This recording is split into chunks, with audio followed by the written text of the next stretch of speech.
আজকে আমরা শিখবো মানুষের শ্রেণীবিন্যাস। চলো শুরু করা যাক। মানুষ যে জগতের অংশ সেটা হচ্ছে অ্যানিমেলিয়া। আমরা জানি 5টা জগৎ রয়েছে, তার মধ্যে অ্যানিমেলিয়া জগতে মানুষ পড়ে। এরপর হচ্ছে পর্ব হচ্ছে করডাটা, অর্থাৎ মানুষের জীবদ্দশায় যে কোনো একটা সময়ে নটকট ছিল। এরপর হচ্ছে শ্রেণী, শ্রেণী হচ্ছে ম্যামালিয়া, অর্থাৎ মানুষ তার জীবদ্দশায় যে কোনো সময় মায়ের দুধ পান করে, অবশ্যই ছোট থাকতেই পান করে। বর্গ হচ্ছে প্রাইমেটস। এরপরে গোত্র হচ্ছে হোমিনিডি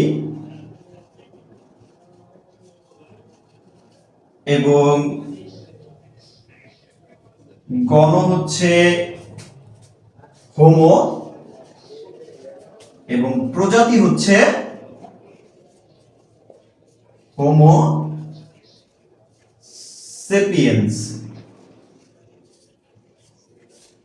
অর্থাৎ আমরা জানলাম মানুষ হোমো সেপিয়েন্স, মানুষের বৈজ্ঞানিক নাম হচ্ছে হোমো সেপিয়েন্স। মানুষ অ্যানিমেলিয়া জগতের, কর্ডাটা পর্বের, ম্যামালিয়া শ্রেণীর, প্রাইমেটস বর্গের, হোমিনিডি গোত্রের এবং হোমো গণের এবং প্রজাতি হচ্ছে হোমো সেপিয়েন্স।